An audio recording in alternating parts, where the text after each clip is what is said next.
Olá, aqui é a Verdade sobre a China. Hoje vamos falar de um assunto que parece pequeno, quase ridículo, daqueles que a gente comenta rindo no grupo da família. Banheiro. Sim, banheiro. Mas calma, porque às vezes a melhor forma de entender um país não é olhando para seus arranha-céus iluminados, seus trens-bala brilhando como foguetes ou seus portos gigantescos em vídeos de drone. Às vezes, para entender a estrutura real de uma sociedade, é preciso olhar para onde ninguém gosta de olhar.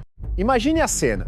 Uma pessoa vai buscar o irmão na escola e perto dali encontra uma fileira de banheiros públicos ao ar livre. Só que não são banheiros comuns. O espaço é tão estranho que parece uma sala de reunião improvisada para momentos muito íntimos. Há assentos largos, lugares dos lados, uma arquitetura que faz você pensar: quem desenhou isso? Alguém achou que as pessoas iam resolver o orçamento da cidade enquanto usavam o vaso? É quase uma versão sanitária de um palácio imperial, só que sem o glamour e com muito mais risco para o nariz. A primeira reação é rir, dá vontade. Algumas situações parecem feitas para virar meme, mas por trás dessa imagem absurda existe uma história muito menos engraçada. Em muitas áreas rurais da China, banheiros tradicionais ainda funcionam de forma extremamente simples, sem porta, sem privacidade, sem sistema moderno de esgoto e, em alguns casos, sem separação real entre o espaço íntimo e a rua. A pessoa sobe, se posiciona sobre duas tábuas e pronto. Se alguém já estiver usando, não há fechadura, plaquinha ou luz vermelha. Basta uma tossida, aquele coffee diplomático, para avisar: ocupado, meu amigo, tente mais tarde. Mas o ponto não é zombar do morador rural, que muitas vezes só vive com aquilo que lhe foi oferecido. O ponto é perguntar: como um país que se apresenta ao mundo como potência de infraestrutura ainda carrega, em tantas regiões, uma realidade sanitária tão básica? Porque banheiro não é detalhe. Banheiro é saúde pública, privacidade, segurança para mulheres, dignidade para idosos, prevenção de doenças e uma forma muito concreta de medir se o progresso chegou mesmo à vida cotidiana ou se ficou apenas na fachada. A China avançou. É verdade. Ao longo das últimas décadas, o acesso a banheiros mais higiênicos cresceu bastante.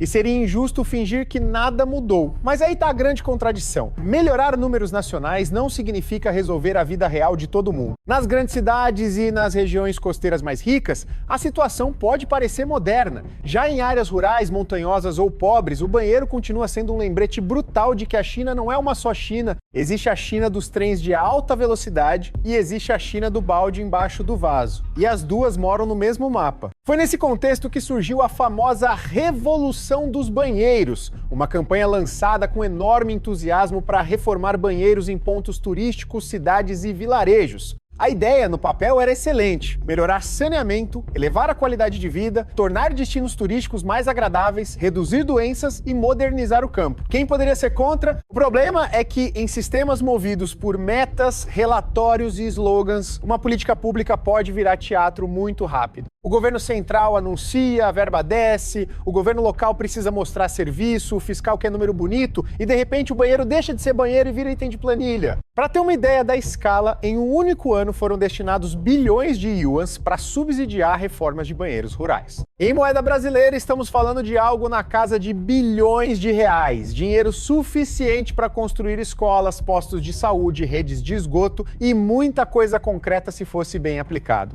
Também houve investimentos citados em dezenas de bilhões de ienes em projetos de banheiros públicos, algo que passaria facilmente de centenas de milhões de reais. Ou seja, não era trocado de pão na padaria, era dinheiro grande. E quando o dinheiro grande encontra fiscalização pequena, meu amigo, até vaso sanitário ganha alma de empreiteira. O resultado, em muitos lugares, foi uma coleção de absurdos administrativos. Banheiros recém-instalados, mas sem água. Vasos novos, mas sem cano. Estruturas bonitas por fora, mas sem ligação com o esgoto. Em alguns casos, colocaram baldes de plástico embaixo do vaso, como se a modernidade tivesse parado no meio do caminho e dito: daqui pra frente, improvisem. Em outros vilarejos, demoliram o banheiro antigo das famílias em nome da reforma, mas o novo nunca funcionou. A promessa chegou de carro oficial. A solução, coitada, ainda deve estar presa no trânsito. Há relatos de casas onde o banheiro e até áreas ligadas à criação de animais foram derrubados, mas a reconstrução demorou anos ou simplesmente não veio. Moradores que tentaram fazer seus próprios banheiros viram a estrutura ser demolida por departamentos locais porque não estava dentro do padrão.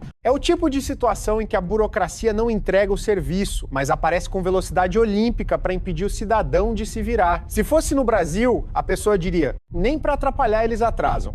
Na China rural, essa piada às vezes vira vida cotidiana. O problema técnico é simples de entender e difícil de resolver. Um banheiro moderno não é apenas um vaso. Ele precisa de água, tubulação, fossa adequada, sistema de coleta, caminhão para limpeza, tratamento de resíduos, manutenção, pagamento de custos e alguém responsável quando dá errado. Sem essa cadeia inteira, o vaso é só decoração de porcelana. Pode até sair bonito na foto da inauguração com faixa vermelha, autoridade sorrindo e crianças segurando bandeirinha. Mas depois que a câmera vai embora, a pergunta real fica: quem vai limpar? Para onde vai o esgoto? Quem paga a manutenção? Se a resposta for silêncio, o cheiro responde sozinho. Em várias áreas, como a rede de esgoto não chegava, os moradores passaram a depender de caminhões de sucção para remover resíduos. Só que esse serviço custa dinheiro. Para famílias rurais de renda limitada, a conta pesa. Então muita gente simplesmente volta ao sistema antigo. Não porque ama o passado, mas porque a modernidade, quando vem sem manutenção, vira luxo inútil. É como ganhar um celular de última geração, sem carregador, sem internet e com a tela quebrada. No relatório, você possui tecnologia. Na prática, você possui um peso no bolso. E é aqui que a revolução dos banheiros se transforma em retrato da política de fachada. Em alguns lugares, autoridades locais teriam registrado reformas que nunca existiram, inflado números, combinado versões com moradores antes de inspeções e tratado o subsídio como oportunidade. Um banheiro real exige cimento, tubo, água e trabalho. Um banheiro de papel exige carimbo, foto e relatório. E adivinhe, qual dá menos trabalho para quem só precisa cumprir meta? Pois é, até o vaso, que deveria receber descarte, acabou virando instrumento para descartar responsabilidade. O mais irônico é que tudo isso acontece em um país famoso por construir rápido. A China ergue pontes, estradas, estações, zonas industriais e prédios numa velocidade que impressiona o mundo. Muitos olham para esse espetáculo de concreto e dizem: tá vendo? Aqui é eficiência. Mas construir algo grandioso é uma coisa. Manter funcionando aquilo que fica escondido é outra. Ponte aparece no drone, banheiro não. Estação de trem vira propaganda. Fossa séptica não. Arranha-céu dá orgulho nacional. Manutenção de esgoto dá trabalho, custa dinheiro e não rende discurso bonito. Por isso o banheiro é tão revelador. Ele mostra a diferença entre infraestrutura de vitrine e infraestrutura de vida. A primeira serve para impressionar visitantes, investidores e câmeras. A segunda serve para que uma senhora idosa não precise atravessar o quintal no frio,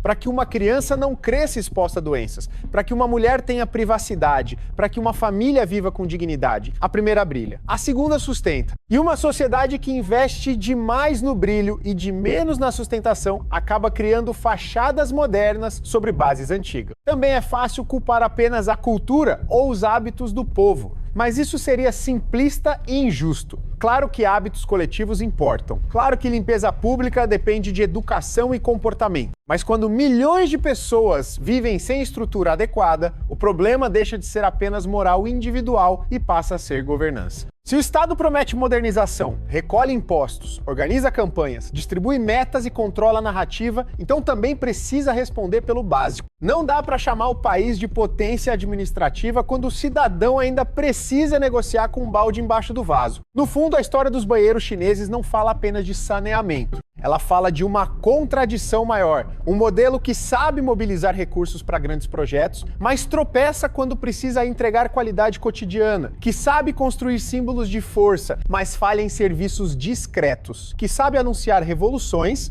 mas nem sempre consegue garantir água correndo dentro do cano. E talvez seja justamente por isso que o tema incomode tanto. Porque banheiro é pequeno demais para propaganda, mas grande demais para ser ignorado. No final, a pergunta que fica não é se a China tem prédios altos, trens rápidos ou pontes gigantes. Isso ela tem e ninguém precisa negar. A pergunta é outra. Que tipo de progresso é esse quando a modernidade chega primeiro à fachada e só depois, talvez muito depois, ao banheiro da casa de um camponês?